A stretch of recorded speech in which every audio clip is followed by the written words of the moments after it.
Transformers Revenge of the Fallen. This movie has a lot of mixed emotions in my head, probably more than any other Transformers movie, with the exception of the fourth one.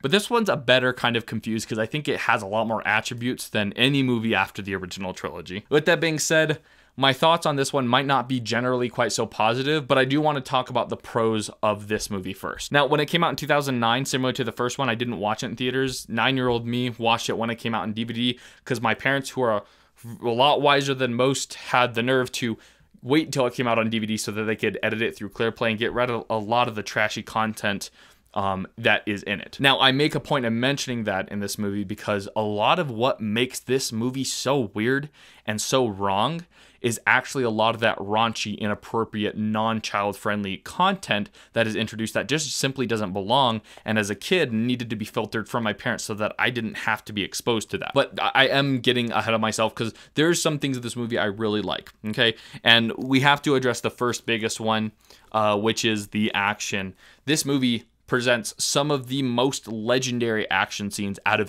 absolutely any Transformers movie. Not to say that it presents all the best, but it certainly presents some of the top 5 for sure. First one coming to mind being the Battle Force scene. If you haven't seen this movie, you're missing out because this freaking scene in my head makes action cinema history.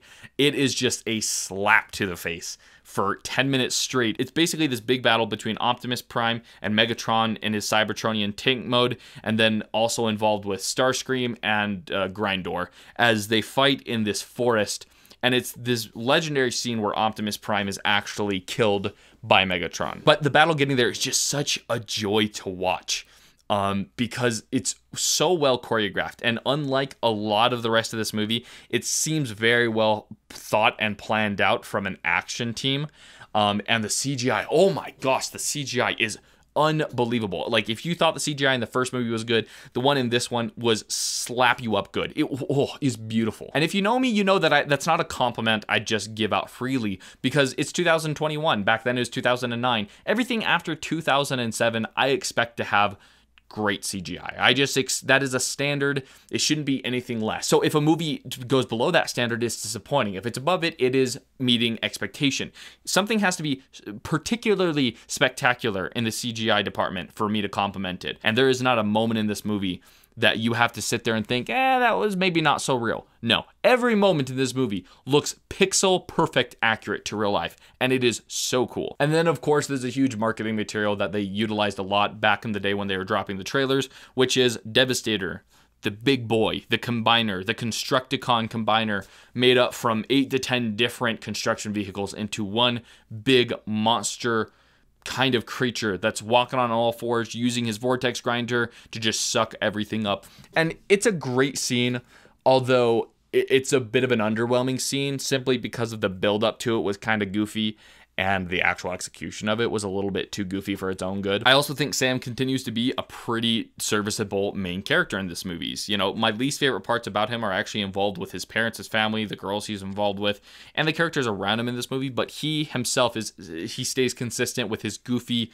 kind of sporadic character, and I like him. In general, I have to say that my childhood memories and nostalgia keep me from hating this movie too much. But from an objective perspective, that's probably where my pros of this movie end. It's not a very good movie, constructively speaking. And quite frankly, I just don't like dwelling on this stuff too much, but there's a lot of really trashy stuff in this movie. Now, generally speaking, I'm not just objectively against something being not, squeaky perfect clean, but especially in this movie, even people who don't care about that stuff would agree that it really ruined a lot of the spectacle and a lot of the climatic elements of it. When you break up an action scene or a drama scene with dogs humping each other or robots humping humans, or making a quippy sex joke here, or showing a really provocative shot of a girl that's supposed to be a teenager but definitely not, or pretending things like robot genitalia exist, or just so many things in this movie just consistently make you feel like you're watching something directed by a 12-year-old.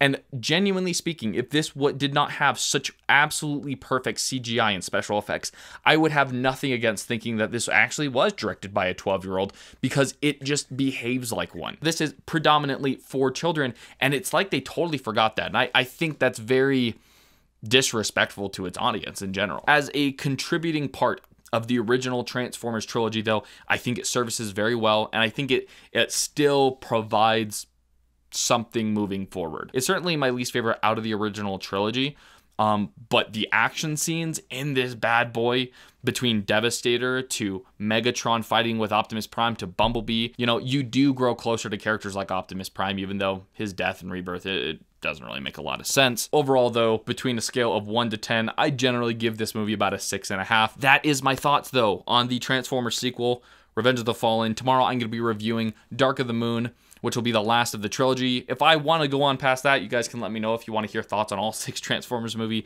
We're just focusing, though, right now on the original 3, which is kind of my fundamental favorites. Make sure to subscribe if you're interested in seeing those, because, you know, I'm coming out with daily content right now. We're on some crazy day for daily vids right now, for making a video every single day until we reach 1,000 subscribers. So please hit the subscribe button so that you can help us get there. If we get there before June 1st, I just hit one of the lights. Before June 1st, then I'll be able to purchase HasLab's biggest ever Transformer. Besides that, though, I'm excited to see you guys tomorrow. Later, guys.